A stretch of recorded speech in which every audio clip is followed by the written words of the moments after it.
The station floated in the darkness of space like a giant metal flower. Prometheus Gate, they called it. It was the biggest research station in this part of the galaxy.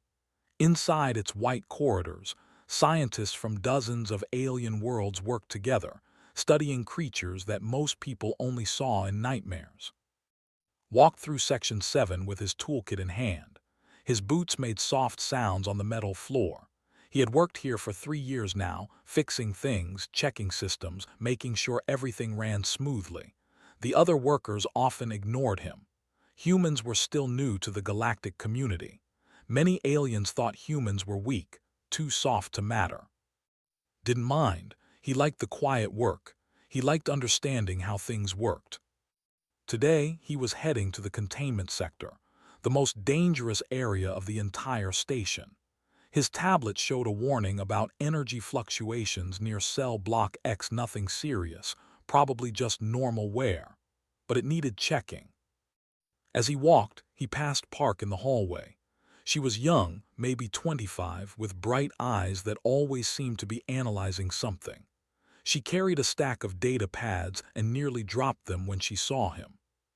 She called out, "Are you going to the containment area?" He nodded. "Be careful near the cell," she said, her voice dropping to a whisper. "We ran tests yesterday. The creature is incredibly intelligent, more than we thought." "I'll stay clear of the barriers," replied. Bit her lip like she wanted to say more. Then she just nodded and hurried away. Watched her go, then continued his walk. The containment sector was different from the rest of the station. The walls here were thicker, reinforced with materials that could survive a nuclear blast. The air felt heavier. Emergency lights cast red shadows in the corners. There were no windows here, nothing that could break. Approached the checkpoint, stood there in his security uniform. He was older than maybe mid-40s, with the straight posture of someone who had been in the military. His face showed no emotion as he scanned the ID badge. "Maintenance," asked.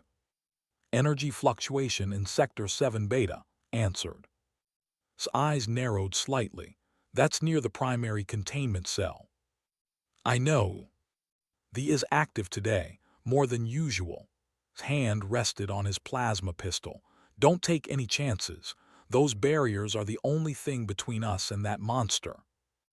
Nodded and moved past the checkpoint. The corridor beyond was colder. He could feel it through his uniform. The station's environmental system worked overtime in this section, keeping the temperature low. The preferred heat, so they kept it cold to make the creature sluggish. He reached the maintenance panel near cell block X through the triple-layered transparent barrier. He could see into the containment cell. It was huge, maybe 50 meters across. The floor was covered in sand and rocks, trying to mimic the creature's home world. And in the center, the weighted. Had seen it before, but it still made his breath catch. The creature was massive, standing at least 9 feet tall even when it hunched. Its body was covered in black plating that looked like polished stone. 6 limbs extended from its torso, each ending in curved talons as long as forearm. Its head was triangular, with no visible eyes, but covered in strange organs that pulsed with a dim red light. There was a predator, the top predator from a world called Hun. On that planet nothing hunted it hunted everything else. Opened his toolkit and began running diagnostics on the energy barrier. His scanner beeped softly as it measured the power flow. The readings were strange. The barrier was using more energy than it should. The fluctuations were bigger than his initial report suggested. He frowned and checked the data again. Behind the barrier, the moved. Its talons clicked on the rocky floor. The sensory organs on its head turned toward, even though the creature had no eyes. It knew he was there. Tried to ignore it and focused on his work. He traced the energy flow through the circuits. There were micro-fractures in the conduit housing, small stress points where the metal had been flexing repeatedly. It looked almost like something had been pushing against the barrier, testing it, again and again and again. His stomach tightened. This wasn't normal wear. This was deliberate. The moved closer to the barrier. It made no sound as it approached, glanced up and saw the creature standing just on the other side of the transparent wall. This close, he could see the details of its armor plating. Each scale interlocked perfectly. Ancient scars marked its body, evidence of battles won. The sensory organs pulsed brighter as they focused on him. Slowly reached for his communicator. He needed to report this. The barrier was weakening and the creature knew it. Before he could send the message, footsteps echoed down the corridor. A tall figure approached. The lead researcher. The alien was from a species called the... He stood 7 feet tall with gray skin and 4 arms. His face was elongated, with large black eyes that never seemed to blink. "Human," said, his voice carrying the slight mechanical tone of a universal translator. "What is your purpose here?" "Energy fluctuations," explained, keeping his voice calm. "The barrier shows signs of stress, I think."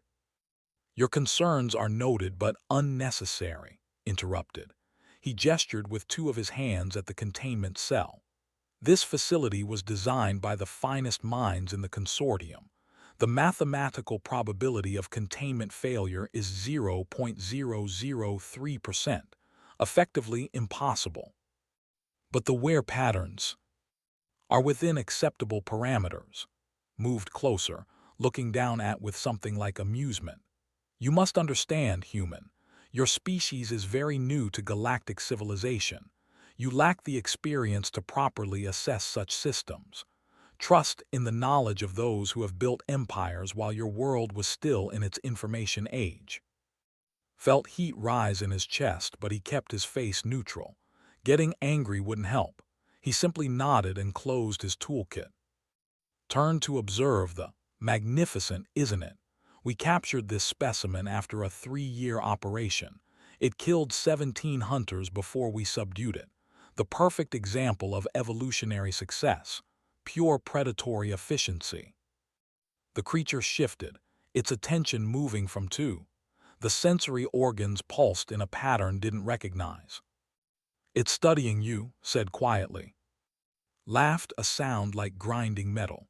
"It is a clever animal, yes, but still just an animal. The barriers will hold. They always do." Wanted to argue, but he knew it was pointless. He gathered his tools and left the containment area. As he walked away, he heard a sound behind him. Low and rumbling like distant thunder, that was making noise. He glanced back once. The creature stood at the barrier, its head turned to follow his departure. The sensory organs never stopped pulsing. That evening, as filed his maintenance report in his small quarters, he couldn't shake the feeling that something was wrong. The wear patterns were too regular, too purposeful. The creature was testing the barrier, learning its weaknesses. But had dismissed his concerns. The station's AI had run the calculations. Everything was safe, mathematically certain. Saved his report and tried to sleep. In the ventilation shafts above the station, something made a clicking sound, a rhythmic pattern that seemed almost like counting. It was patient. It had been patient for months, and now it was almost ready. The alarm started at 400 hours, a piercing shriek that tore through every corridor of Prometheus Gate. Red emergency lights flooded the hallways, turning everything the color of blood. Jerked awake in his quarters, his heart already racing. He knew that sound. Level 5 containment breach. The worst kind. He grabbed his clothes and was dressed in seconds, his mind trying to calculate which cells could have failed. His communicator crackled. His voice came through, tight with controlled panic. "All personnel, this is not a drill. We have a breach in cell block X. The is loose. Proceed immediately to evacuation points. Security teams to stations. This is not a drill." Though the creature he had just inspected yesterday, the warnings he had tried to give. Ran into the corridor. Other crew members were already there, moving in organized chaos toward the evacuation pods. He saw ahead, her face pale, clutching her data pads like a lifeline. He called. She turned, relief flashing across her face when she saw him. What happened? How did it escape? I don't know, he reached her side, but we need to move. The station's AI spoke through the overhead speakers, its voice artificially calm. Containment breach confirmed. Specimen has breached primary and secondary barriers. Subject is mobile. All non-essential personnel evacuate to designated safe zones. Security teams engage defensive protocols. Through the walls they heard a sound, low and rumbling like a growl from deep underground. Then came the scraping of talons on metal. The creature was moving through the station. Appeared at an intersection ahead, directing people toward the evacuation route. His plasma pistol was already drawn. Behind him, 3 other security officers took positions, their weapons trained on the corridor leading to the containment sector. Move faster, ordered. It's already killed 2 of my people. This thing is hunting. The word sent ice through his chest, not just escaping, hunting. Another sound echoed through the station. Closer now. The clicking of talons measured and deliberate, then a scream cut short. Somewhere in the next section over, someone had encountered the creature. Go, go, go, shouted, firing his plasma pistol down the corridor. The blue energy bolt lit up the hallway, striking something in the darkness. There was a shriek, inhuman and full of rage. Then silence. Did you hit it?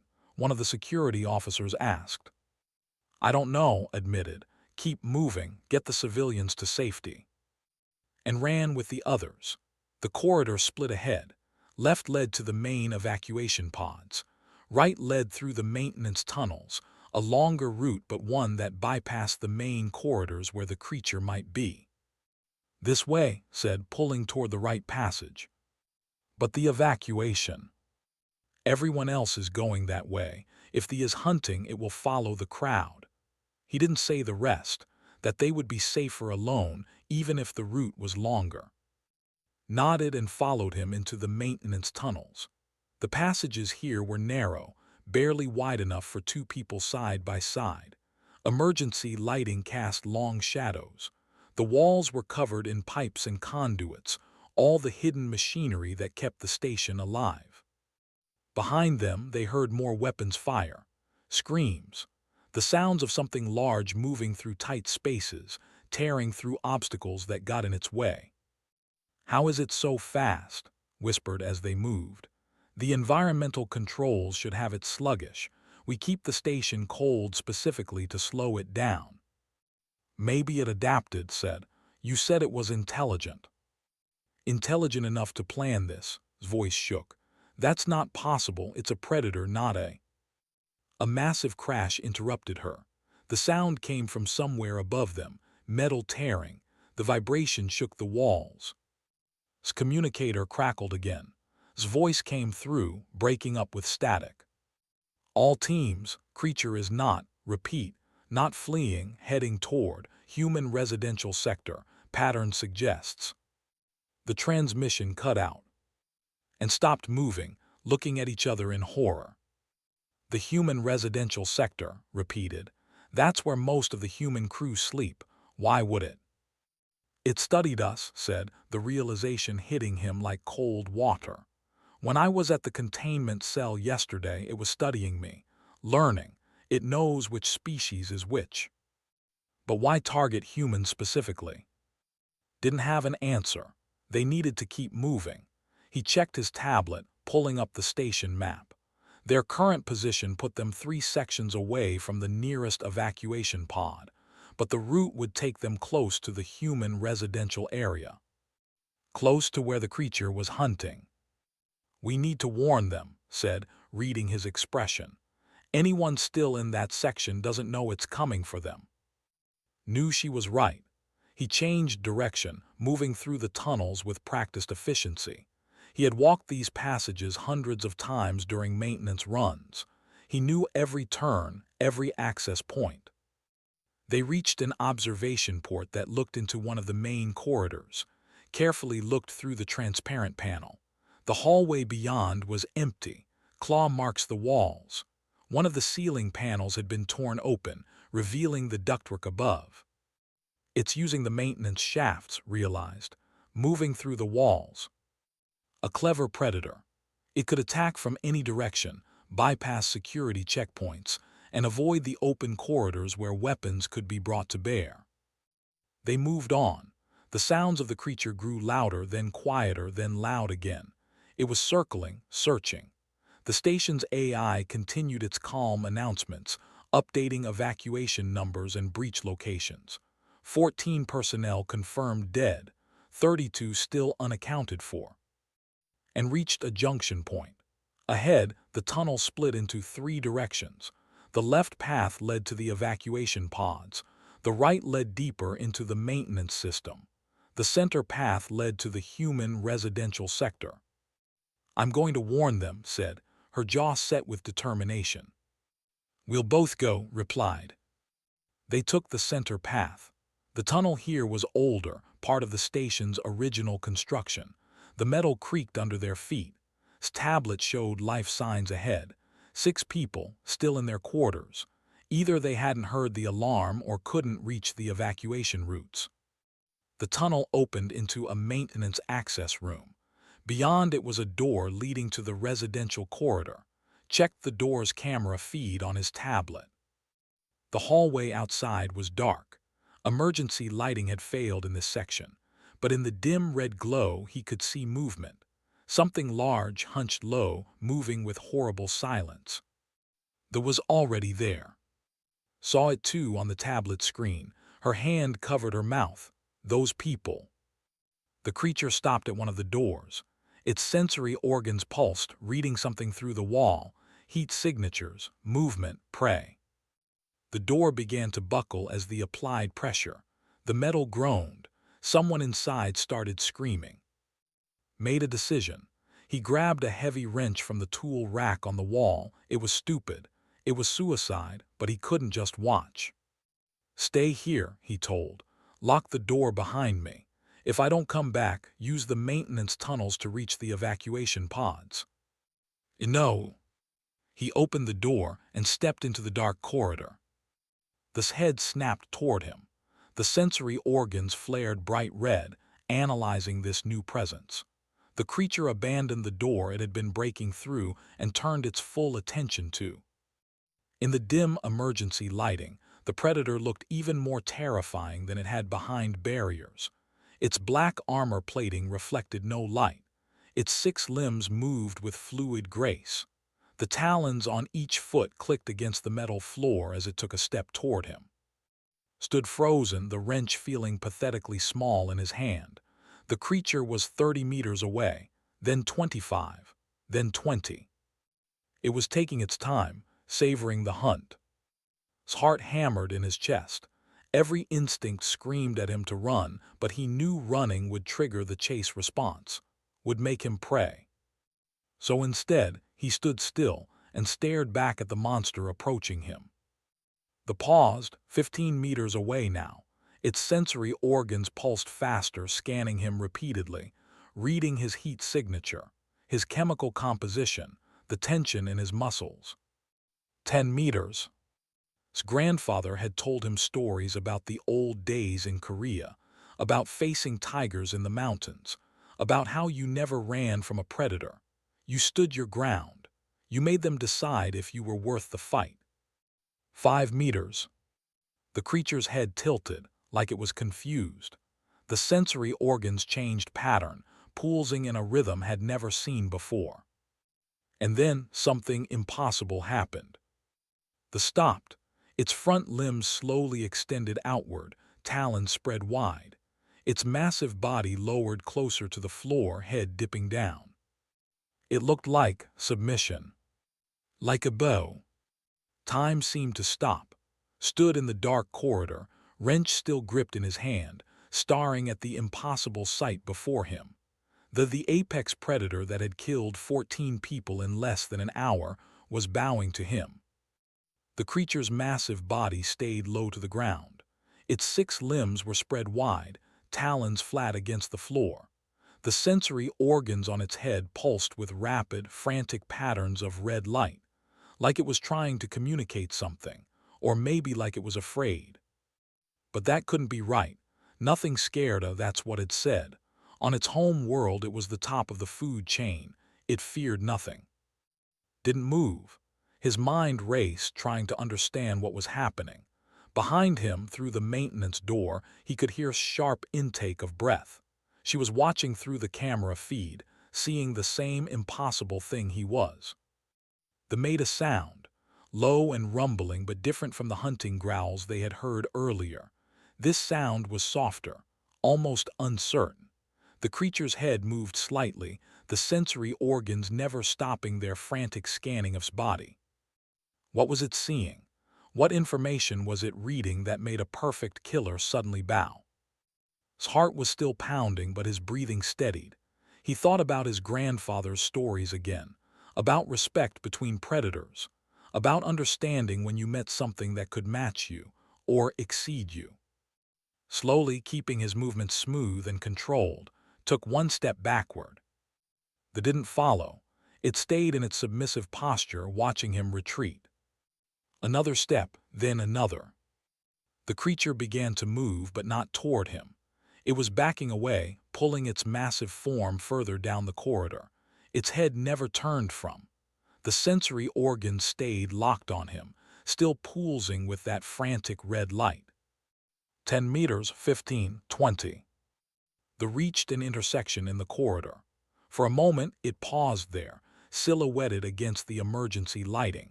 Then, with a movement so fast almost missed it, the creature turned and fled. The sound of its talons disappeared into the distance. It was running away from him. Stood alone in the dark corridor, his whole body shaking now that the adrenaline was fatting. The wrench slipped from his fingers and hit the floor with a loud clang. The maintenance door burst open. Rushed out, her face a mixture of terror and amazement. Behind her came and two security officers, their weapons raised and ready. "Where is it?" demanded, scanning the corridor. "Gone," managed to say. "It ran away." Ran away, looked at him like he was crazy. "That doesn't run away, it doesn't flee, it's a—" "I saw it," interrupted, holding up her tablet. "The whole thing is recorded on the maintenance cameras." The creature approached and then it bowed, actually bowed, and then it retreated. Took the tablet and watched the footage. His expression went from disbelief to confusion to something like fear. The two security officers looked over his shoulder, their eyes growing wide. "This doesn't make sense," one of them said. "Show this to," ordered, handing the tablet back to. "Get to the command center. I want the science team to see this immediately." Over the next hour, the station's security forces managed to corner in one of the cargo bays. The creature didn't resist. It allowed itself to be sedated and returned to a reinforced containment cell without fighting. The whole operation was completed with 0 additional casualties. The security team couldn't understand it. The creature that had torn through barriers and killed trained soldiers was now docile, cooperative, like something had broken its will to fight. Sat in the medical bay while a doctor checked him over. Standard procedure after a dangerous encounter. But the doctor, a small alien with tentacles instead of arms, found nothing wrong. No injuries, no chemical exposure, nothing that would explain what had happened. "You are remarkably calm for someone who just faced the doctor said, their tentacles making notes on a data pad. "I don't feel calm," replied honestly. His hands still shook when he looked at them. Appeared in the doorway. "The command center wants to see you, both of us, is demanding an explanation." They walked through the station together. The corridors were slowly returning to normal. Cleaning crews worked to remove the damage. Engineering teams repaired the torn walls and destroyed systems. The death toll had been finalized at 17 crew members. It could have been so much worse. The command center was crowded when they arrived. Stood at the center, all 4 of his arms gesturing as he argued with other senior staff. Was there too, looking tired but alert. Several other alien researchers filled the room, all of them talking over each other. The conversation stopped when and entered. Turned to face them, his large black eyes focused on with an intensity that was almost uncomfortable. "You are the human who encountered the—" "Yes," said. "And you did, what exactly? Use some sort of chemical weapon, a neural disruptor?" "I just stood there," replied. "I didn't have time to do anything else." "Impossible." His voice was sharp. "That does not submit, it does not bow, it is a perfect predator. There must be a rational explanation." "There is an explanation," said, stepping forward, "but you're not going to like it." She activated her tablet and projected a holographic display in the center of the room. Data streams and biological charts filled the air. "I've been analyzing the footage and cross-referencing it with our xenobiology databases. This behavior shows all the signs of a submission response, but not the kind of submission prey shows to a predator. This is different." "Different how?" asked. "This is the submission one predator shows to another predator, a superior predator." The room erupted in protest. Voices overlapped, aliens from a dozen different species all shouting at once. The idea was absurd. Humans were barely space-capable. They had only joined the galactic community 70 years ago. They were weak, their technology primitive, their biology unremarkable. "Silence," commanded, the room quieted. "Continue, junior researcher, explain this theory." Took a breath. "I started looking into Earth's classification.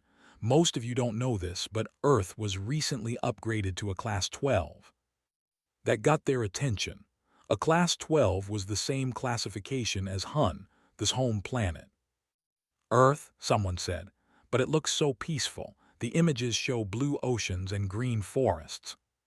"Surface appearances can be deceiving," replied. "Earth has survived 5 major extinction events. Its evolutionary history is defined by constant competition and predation. The planet has produced thousands of apex predator species." She changed the display, showing footage of Earth animals. Lions, tigers, wolves, great white sharks, ancient creatures called dinosaurs. The room fell silent as they watched. "But humans aren't predators," said. "Look at them. No claws, no armor, no venom. They are clearly evolved from prey species like most of us." "That's where you're wrong," said. Her hands trembled slightly as she manipulated the display. "Humans evolved from something rare in the galaxy. They are pursuit predators." She showed a video of early humans hunting, not with technology, just running, chasing an animal across open ground. The prey was faster, but the humans never stopped. They ran for hours, through the heat of the day. The animal eventually collapsed from exhaustion and the humans closed in for the kill. "Humans are the only sapient species in the known galaxy to evolve from this type of predator," continued. "Their entire biology is designed for persistence hunting. Look at these features." The display shifted to show human anatomy. Forward-facing eyes for tracking prey, sweat glands for cooling during long chases, an upright posture for endurance running, the ability to throw objects with lethal accuracy, and most importantly, a neurological system that increases combat effectiveness under stress rather than triggering a flee response. The room was completely silent now. Everyone stared at the human standing among them, at who suddenly looked different in their eyes. "The scanned him," said quietly. "It read all of this information, and somewhere in its genetic memory it recognized what humans are, predators that don't stop, predators that outlast everything they hunt, predators that conquered an entire—" Was shaking his head. "This is speculation, genetic memory, the is just an animal." "Check your own databases," challenged. "Cross-reference historical records with any mentions of Earth. Tell me what you find." One of the other researchers began typing furiously on a console. Minutes passed in tense silence. Then the researcher froze, their face going pale. "There is a record," they said slowly. 40,000 years old, corrupted data mostly unreadable, but there's a warning, it says. World of the Endurance Hunters. Mark this world, apex predator planet, do not hunt here. The room exploded into chaos again. The discovery of the ancient warning changed everything. Within hours, the footage of this encounter had spread throughout the station.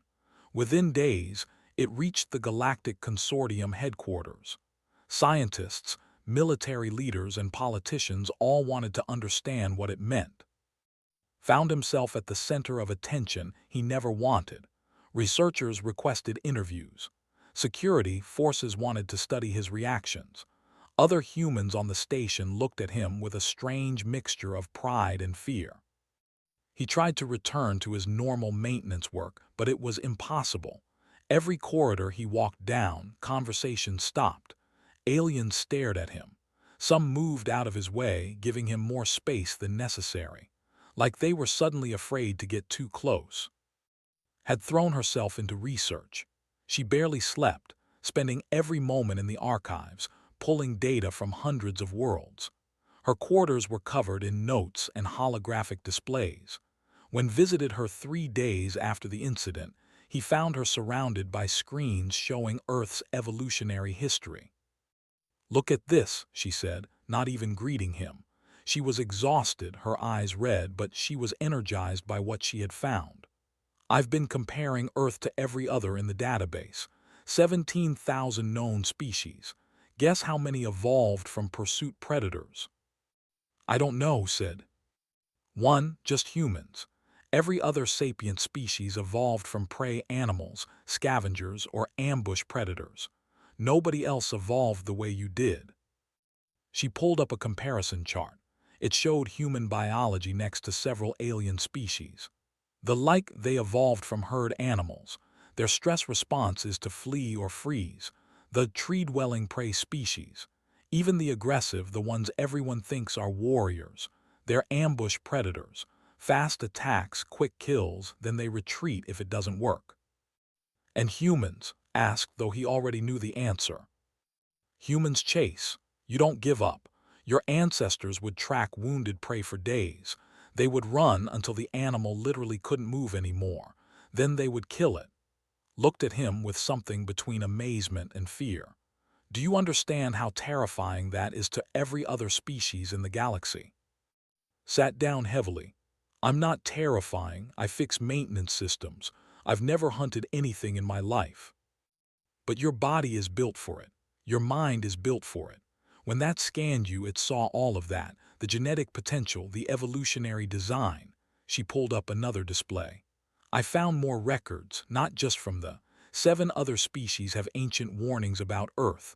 All of them call it the same thing, the predator world, the planet of hunters that never stop.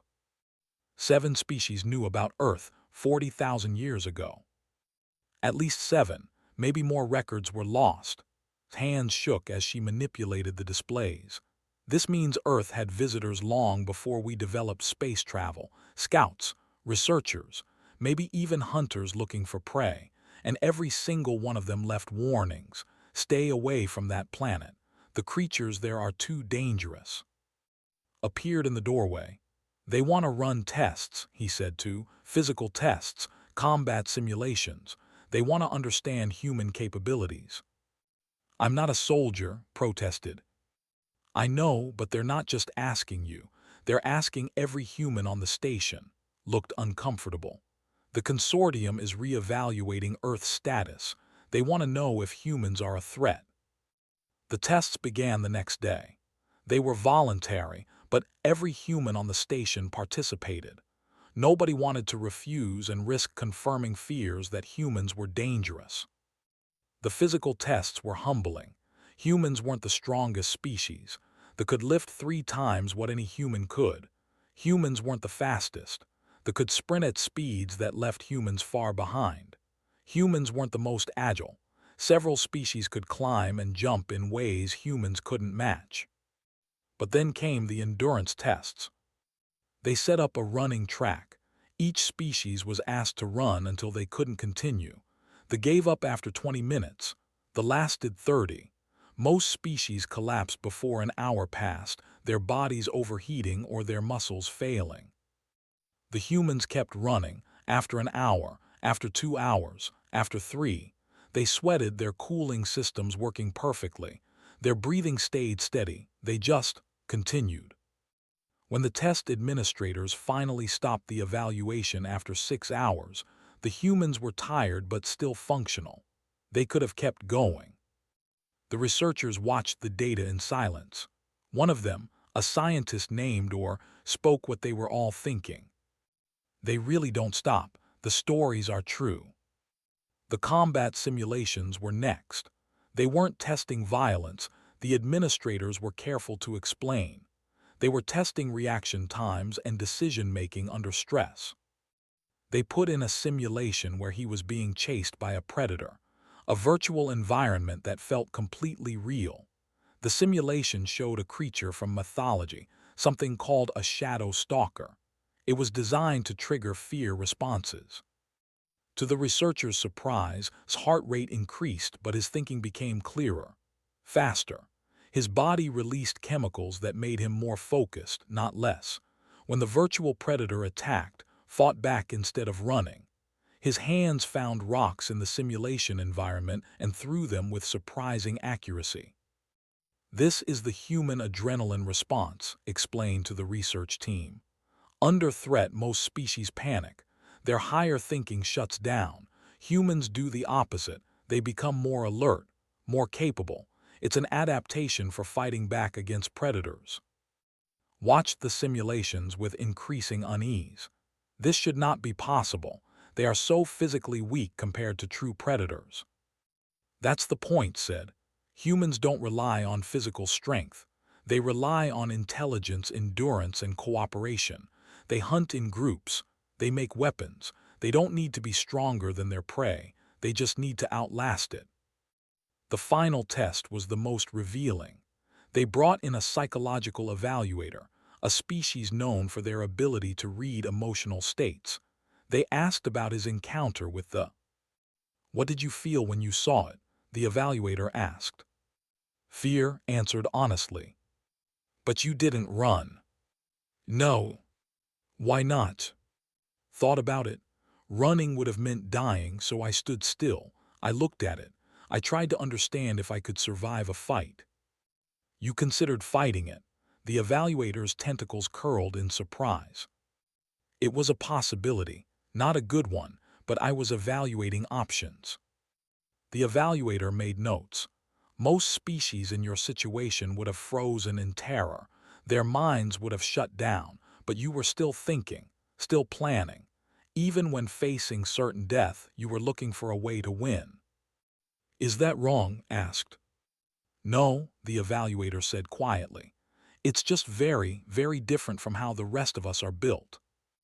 That evening, the research teams compiled their findings, presented the results to the station's senior staff. Was there too, standing awkwardly at the side of the room while dozens of aliens studied him like he was a specimen. "Our conclusions are clear," said. "Humans are functionally apex predators. Their evolution has made them uniquely suited for pursuit hunting, endurance challenges, and combat effectiveness under stress. They possess no single overwhelming advantage, but the combination of their abilities makes them extremely formidable." "Are they dangerous?" someone asked. Paused. "That's the wrong question. Every apex predator is dangerous. The question is whether they can be trusted to control that danger." She looked at. "Humans have spent thousands of years learning not to be monsters to each other. They developed ethics, laws, societies built on cooperation instead of domination. They reached the stars not through conquest but through curiosity. The fact that they can be dangerous doesn't mean they will be." Stood up. For the first time since had known him, the researcher looked uncertain. "I owe you an apology, human," he said too. "I dismissed your concerns about the containment cell. I treated you as inferior because of your species' recent arrival to the galactic stage. I was wrong." Didn't know what to say, he just nodded. "The Consortium will need to re-evaluate Earth's status," another official said. "If humans are truly apex predators, their probationary membership cannot continue. They must be granted full rights and protections." And responsibilities, added. He had been quiet throughout the presentation, but now he spoke up. If humans are predators, we need to acknowledge that. We need to be careful. We need to prove we can be trusted. The meeting continued late into the night. Policies were discussed. New protocols suggested. The entire relationship between humanity and the galactic community was being rebuilt based on this new understanding. Left before it was over, he walked through the quiet corridors back to his quarters. Along the way, he passed the containment sector. Through the reinforced window, he could see in its cell. The creature was watching the hallway. Its sensory organs pulsed steadily. When stopped to look at it, the moved. It took 3 steps back from the barrier, lowered its body slightly, and tilted its head. A sign of respect from one predator to another. Stood there for a long moment, looking at the creature that had changed how the galaxy saw his entire species. Then he nodded once and walked away. Behind him, the remained still, watching the human disappear down the corridor. 3 weeks after the incident, the Galactic Consortium sent a special delegation to Prometheus Gate. They wanted to speak with the directly. Nobody had ever tried to communicate with one of the creatures before. They were always treated as animals, dangerous specimens to be studied from a distance. But now everything had changed. If the creature could recognize humans as apex predators, if it could show submission and respect, then perhaps it was more intelligent than anyone had believed. Watched the preparations from the observation deck. Below, technicians set up a neural interface in the containment cell. The device would allow the to communicate, translating its thoughts into language the consortium could understand. Stood beside him. She had barely left the research labs in the past 3 weeks. Her work had been published across the galactic network. Overnight, she had become one of the most famous in known space. "Are you nervous?" she asked. "Should I be?" "They want you there when they talk to it. They think your presence might help keep it calm." Looked down at the containment cell. The paced slowly, its talons clicking on the floor. It had been sedated less and less over the past weeks. The researchers realized it wasn't trying to escape. It was just waiting. "Why would my presence help?" asked. "Because you're the one it bowed to," said simply. "You're the one it recognized." An hour later, stood in the observation room above the containment cell. Was there, along with a dozen other senior researchers. Below, behind multiple layers of reinforced barriers, the waited. The neural interface had been installed, a small device attached to the creature's head, connecting to the sensory organs. It had allowed the attachment without resistance, which surprised everyone. A technician activated the interface. Connection established. The translator is online. For a moment there was only silence. Then a voice filled the room. Deep and resonant, nothing like human speech, but translated into words they could understand. "I speak," the said. The room erupted in excited whispers. Stepped forward to the communication panel. "You can understand us." Always understood, never chose to speak, no point speaking to pray. The blunt words made everyone uncomfortable. "But you speak now," said. "Now there is reason. Now there is one worth speaking to." "You mean the human?" "The hunter who stands still, yes." All eyes turned too. He felt his face grow warm. "I'm just a maintenance worker," he said. They made a sound that might have been laughter. "Titles mean nothing. I know what you are. I read your body. I read your history written in flesh and bone." "What did you see?" asked, leaning forward eagerly. "Death standing on 2 legs," the replied. "Not immediate death, not the quick strike of the ambush killer, something worse. Patient death, death that follows, death that never stops." The creature moved closer to the barrier, its sensory organs pulsing. "I have killed void serpents that swim through space. I have torn apart armored behemoths twice my size. I am apex. I fear nothing." It paused. "I feared the human." "Why?" asked. Humans are weaker than you, smaller, no natural weapons. You think like prey, they said. You measure threat by immediate power. You see claws and think danger. You see soft flesh and think safety. This is why your kind dies easily. Then explain it to us, demanded. The sensory organs focused on. When I scanned the human, I read everything. Muscle structure built for running that never ends. Cooling system that works for hours. Bones designed to throw weapons from distance. Eyes that track and calculate. Brain chemistry that makes you sharper when threatened, not weaker. The creature's voice grew quieter. But that was not what made me bow. Every species has adaptations.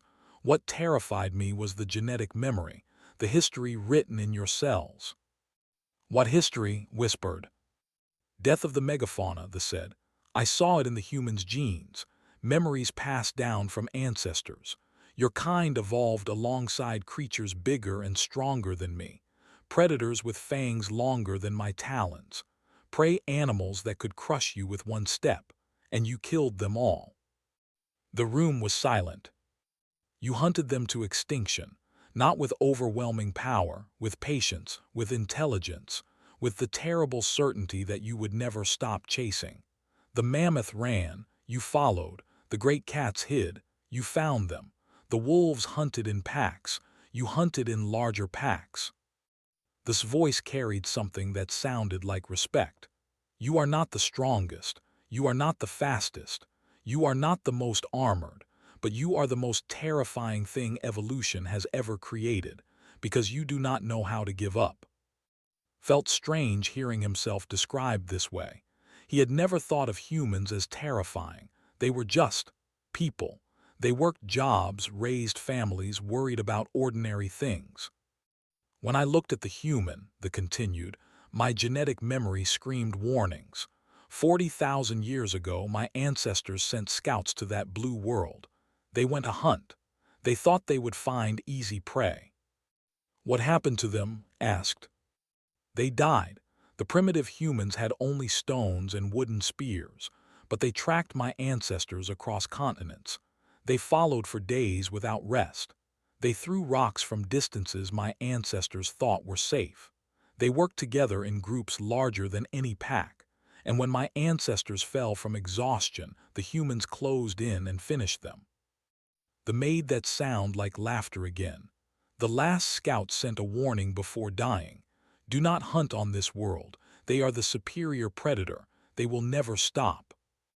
But humans aren't like that anymore, said. We're civilized. We have laws, ethics, societies. We don't hunt people. Because you chose not to, they replied. That makes you more terrifying, not less. You have the ability, you have the instinct, but you control it. You decided to be more than predators. That takes strength that no other species has. It looked at again. When I saw the human standing in that corridor, I knew I could kill him. His body is weak. His reaction time is slower than mine. But I also knew what would happen after. His pack would hunt me. They would never stop. They would chase me across the galaxy if necessary, and eventually they would kill me. So you bowed, said. I acknowledged what he is, what his species is. Apex predator to apex predator. It is the only respect I have ever shown anything. The interview continued for hours. They answered questions about its world, its species, its understanding of humans. Every answer revealed more about how the galaxy saw humanity differently now. When it finally ended, left the observation room. He needed air, needed space to think. He walked to the observation deck, the place where he could see the stars. Found him there an hour later. The Consortium made their decision, she said. Earth is being granted full membership, no probationary period, full voting rights, full protection under galactic law. Because they're afraid of us, said quietly. Because they respect you, corrected. There's a difference. Fear alone doesn't grant membership. They respect what humans have achieved, not just surviving but becoming civilized despite their predatory nature. She stood beside him, looking out at the stars. They're offering you a position, director of the new integration program. They want humans to help manage dangerous species, to work with creatures other species can't handle. Because we understand predators. Because you are predators, but ones who chose to be more than that. Thought about his grandfather's stories, about facing tigers with nothing but courage, about respecting the danger while not letting it control you, about being strong enough to show mercy. "I'll think about it," he said finally. Below them, Earth turned slowly in the darkness, a blue and green marble that looked peaceful from space, but understood now what the galaxy saw when they looked at his. They saw a planet that had forged humanity through constant challenge, through ice, ages, and predators and competition that never ended. They saw the world that created the hunters who never stopped. "We have a responsibility," said. "If we're really what they say we are, if we're apex predators, then we need to use that carefully. We can't let it make us cruel." "That's why they chose you," replied, "because you understand that." In the containment cell far below, the rested. For the first time since its capture, it was calm. It had met something that equaled it, something that exceeded it. The restless energy that came from being a predator without challenges had faded. It had found respect, and in finding respect it had found peace. Across the galaxy, the story spread. The tale of the escaped predator that bowed to a human. Other species heard it and began to look at humanity differently, not as the weak newcomers, not as the species to be managed and controlled, but as equals, as the hunters as the patient predators who had conquered their own savage nature and chose to build something better. Stood on the bridge, reading reports from Earth. The planet was celebrating. After 70 years of probationary status, they were finally full members of the galactic community. Children in schools would learn about the maintenance worker who faced an apex predator and won not through violence, but through the simple act of standing his ground. He smiled slightly. Humans had always been good at standing their ground. Months later, walked through the new research facility. He had accepted the position. Around him, staff from dozens of species worked on projects he once thought impossible, understanding creatures, learning to coexist with dangerous species, building bridges between predators and prey. He passed a containment cell. Inside, a creature from a world called Paste. It was massive, covered in scales, with tusks that could gore through metal. It had been captured after killing 17 colonists. Stopped at the observation window. The creature noticed him and approached the barrier. Its eyes, intelligent and ancient, studied the human. Then slowly the creature lowered its head, a sign of acknowledgement, from one apex predator to another. Nodded back and continued walking. Behind him, the creature watched until he disappeared from view. The galaxy had learned an important lesson. Strength wasn't just about claws and teeth. Danger wasn't just about size and speed. The most formidable predator was the one that never gave up, that thought and planned, that worked together with its pack. The one that chose mercy when it had the power to kill. Earth had sent its hunters to the stars, and the stars had bowed. They had been right about one thing. Humans were terrifying, but not because of what they could do. Because of what they chose not to do. That was true power. That was what made them apex. And now the galaxy understood.